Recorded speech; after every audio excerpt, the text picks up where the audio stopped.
नमस्कार शेतकरी बंधूंनो, मी किरण मांडवडे, विषय विशेषज्ञ, कृषी विज्ञान केंद्र जळगाव, की जे महात्मा फुले कृषी विद्यापीठ राहुरी अंतर्गत येतं, तिथे कार्यरत आहे.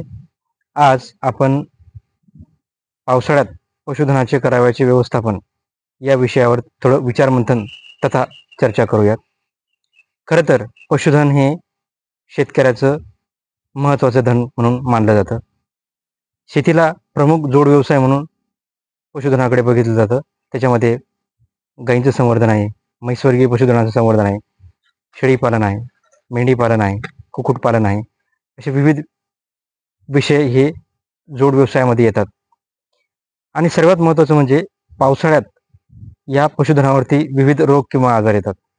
म्हणून आमच्या शेतकरी बंधूंना मी नम्रपणे आवाहन करतो की पावसाळ्या या ऋतूमध्ये पशुधनाचं व्यवस्थित व्यवस्थापन करणे फार आवश्यक आहे किंवा गरजेचे आहे, जेणेकरून रोगाचा किंवा आजाराचा प्रादुर्भाव त्यांना होणार नाही. तसं पाहिलं तर जो गोठा असतो पशुधनाचा किंवा निवाराची जी जागा असते ती स्वच्छ असणं फार गरजेचं आहे, जेणेकरून ती निर्जंतुक करून घेणं गरजेचं आहे, फवारणी करून घेणं गरजेचं आहे, धुरळणी करून घेणं गरजेचं आहे. किमान 15 दिवसात एकदा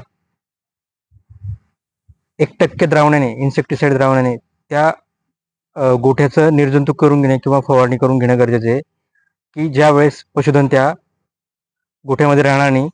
आणि किमान फवारणी केल्यानंतर किमान 6 तास तरी पशुधन त्या गोठ्यामध्ये येता कामा नये. त्यानंतर वेळोवेळी त्या गोठा स्वच्छ धुतला गेला पाहिजे. आजूबाजूला जे पावसाळ्यात डबके साचतात, पाणी साचतं, तळं साचतं, त्याच्यामध्ये मोठे मोठे गवत उगतात. त्या गवतमध्ये वेगवेगळे पॅरासाइट असतील, वेगवेगळ्या प्रकारचे जंतू असतील, ते पशुधनाला चाऱ्याच्या मार्फत खाण्यामागे येतात आणि त्यामुळे पोटफुगी असेल किंवा पोटाचे विकार असतील ते पशुधनामध्ये उद्भवतात आणि मग त्यांना पोटफुगी वगैरे असे वेगवेगळे आजार उद्भवतात. कदाचित याचा प्रादुर्भाव जास्त झाला तर पशुधनाला त्या ठिकाणी इजा होते किंवा पशुधन त्या ठिकाणी दगावू शकतं. सगळ्यात महत्त्वाची बाब म्हणजे एक्टोपॅरासाइटचं निर्मूलन आणि एंडोपॅरासाइटचं निर्मूलन. म्हणजे पशुधनाच्या शरीरावरती जे परजीवी असतात त्यांचं निर्मूलन करणं फार गरजेचं आहे.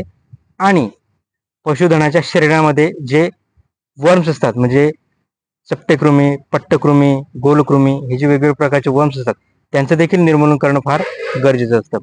म्हणजे लक्षात घ्या शेतकरी बंधूंनो, की आपल्याला दर 6 महिन्यांनी पशुधनाच्या पोटातलं जंत निर्मूलन करायचं आहे, म्हणजे जेणेकरून त्यांच्या उत्पन्नावरती विपरीत परिणाम होणार नाही. मग त्याच्यासाठी अल्बेंडाझोल, मेबेंडाझोल, फेबेंडाझोल यासारखे वेगवेगळ्या प्रकारचे बाजारामध्ये औषधे मिळतात. पशुधन विकास अधिकारी किंवा पशुवैद्यकीय अधिकाऱ्याच्या सहाय्याने त्यांचं प्रमाण घेऊन ते आपण त्यांना तोंडावाटे देणं गरजेचं असतं. ते दिल्यामुळे त्यांच्या पोटातले जंत चालले जातात आणि पशुधन हे जंत विरहित होऊन जाते. हा झाला एक भाग. दुसरा भाग असा आहे की पशुधनाच्या अंगावरती गोचीड, चिलटे, पिसवे, माशा या प्रकारचे विविध प्रकारचे परजीवी असतात आणि ते रक्त शोषतात पशुधनाचं. त्याच्यामुळे पशुधनाच्या उत्पन्नावर किमान 7 ते 8% परिणाम होतो.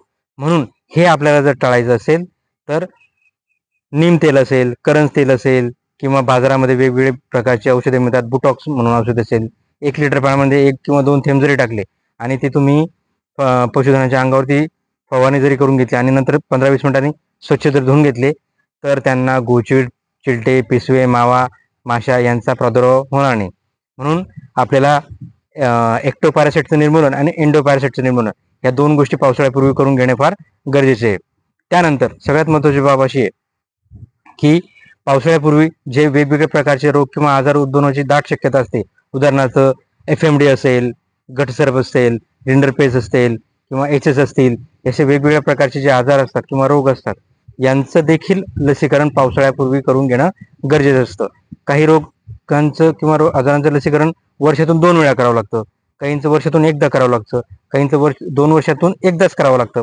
तर अशा पद्धतीने जे काही वेळापत्रक किंवा चार्ट ठरवून दिलेला आहे आणि आपल्या भागामध्ये जर कधी आपण विचार केला तर लाळ्या खुरकूत असेल, गटसर्प असेल, त्यानंतर रिंडरपेस्ट असेल, ब्लॅक कॉर्टर असेल किंवा ब्रुसेलोसिस असेल, या 4 ते 5 आजार जे असतात त्यांचं जर कधी आपण चांगल्या पद्धतीने पावसाळ्यापूर्वी लसीकरण जर करून घेतलं पशुवैद्यकीय अधिकारी सल्ल्याने, तर एखादा रोग किंवा आजार झाल्यानंतर उपचार करण्यापेक्षा तो होऊ नये म्हणूनच प्रतिबंधात्मक जर कधी उपाय आपण घेतले तर नक्कीच आपण पशुधनाचं चांगल्या पद्धतीने व्यवस्थापन करू शकतो. त्यानंतर महत्त्वाची बाब अशी आहे की पावसाळ्यामध्ये आपण पशुधनाचं आहारावरती व्यवस्थापन करणं फार गरजेचं आहे. उदाहरणार्थ सांगायचं झाल्यास त्यांना हिरवा चारा, वाळलेला चारा, पशुखाद्य असेल आणि महत्त्वाचं म्हणजे पाणी आहे. यांचं व्यवस्थितपणे नियोजन करणं फार गरजेचं आहे. हिरवा चारा देत असताना तो अतिप्रमाणात देऊ नये. जर अतिप्रमाणात दिला तर आपण दिलेला हिरवा चारा आणि चरायला गेल्यानंतर मिळणारा हिरवा चारा यामुळे पोटफुगी होऊ शकते. दुसरी बाब, हिरवा चारा देताना धान्यवर्गीय चारा आणि डाळवर्गीय चारा यांचं प्रमाण 60% आणि 40% देणं गरजेचं आहे. म्हणजे आपण जो हिरवा चारा देतो 60% हा धान्यवर्गीय चारा द्यावा आणि 40% हा डाळवर्गीय चारा द्यावा. त्यानंतर साधारणतः चारा देत असताना एकदल चारा, द्विदल चारा यांचं 60-40% रेशो असणं फार गरजेचं आहे. एकदल चाऱ्यामध्ये कार्बोहायड्रेटचं प्रमाण असतं आणि द्विदल चाऱ्यामध्ये प्रथिनांचं प्रमाण असतं. आणि पशुधनाला बॅलन्स डाएट जर द्यायचं असेल तर एकदल आणि द्विदल चारा मिक्स करून देणं फार गरजेचं आहे. त्यानंतर आहे कॉन्सन्ट्रेट, की ज्याला म्हणतो आपण पशुखाद्य, की जे एखाद्या जे काही सोयाबीन असेल, मेज असेल, कॉटन सीड असेल, ग्राउंडनट असेल यांच्या बाय प्रोडक्टनुसार किंवा तेल काढल्यानंतर जे बाय प्रोडक्ट बनतं त्यांच्यापासून बनवलेलं असतं. त्याला त्यांच्यामध्ये प्रथिनांचं प्रमाण जास्त असतं, म्हणून दुभत्या जनावरांना ते देणं फार गरजेचं असतं. म्हणून दूध उत्पादनाच्या पटीनुसार, म्हणजे 1 लिटर दूध उत्पादन असेल साधारणतः अर्धा किलो कॉन्सन्ट्रेट देणं हे गरजेचं आहे. म्हणून हिरवा चारा, पशुखाद्य म्हणजे ढेप आणि वाळलेला चारा देखील त्यांना त्यांच्या आवश्यकतेनुसार देणं गरजेचं आहे. वाळलेला चारा दिल्यामुळे फॅट आणि SNF वाढण्यास मदत होते. आपण जे दैनंदिन प्रॉब्लेम उद्भवतात शेतकरी बंधूंना किंवा पशुपालक बंधूंना की फॅट किंवा SNF वाढत नाही किंवा लागत नाही, तर वाळलेला चारा किंवा कडबा, कुट्टी किंवा पशुखाद्य जर व्यवस्थित प्रमाणात दिलं तर फॅट किंवा SNF वाढण्यात देखील त्या ठिकाणी मदत होते. त्यानंतर महत्त्वाची बाब आहे पाणी.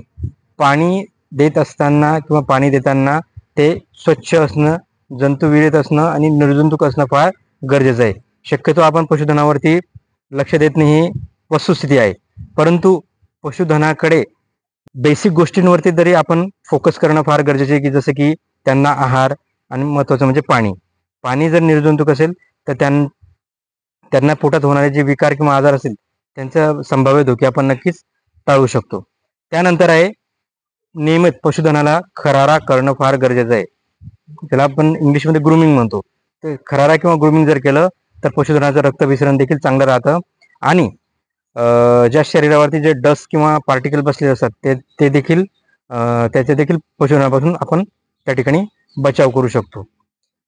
त्याच्यामुळे शेतकरी बंधूंना मी कृषी विज्ञान केंद्रामार्फत एकच सांगू इच्छितो की पावसाळ्यामध्ये जर का आपल्याला व्यवस्थापन करायचं असेल तर त्यांचा आहार व्यवस्थापन, त्यांचं पाणी व्यवस्थापन, पावसाळ्यापूर्वी जे महत्त्वाचे लसीकरण आहे ते लसीकरण करून घ्यायचं नजीकच्या दवाखान्यामधून. आणि लसीकरण हे नजीकच्या पशुवैद्यकीय दवाखान्यातून फ्री ऑफ कॉस्ट मिळतं.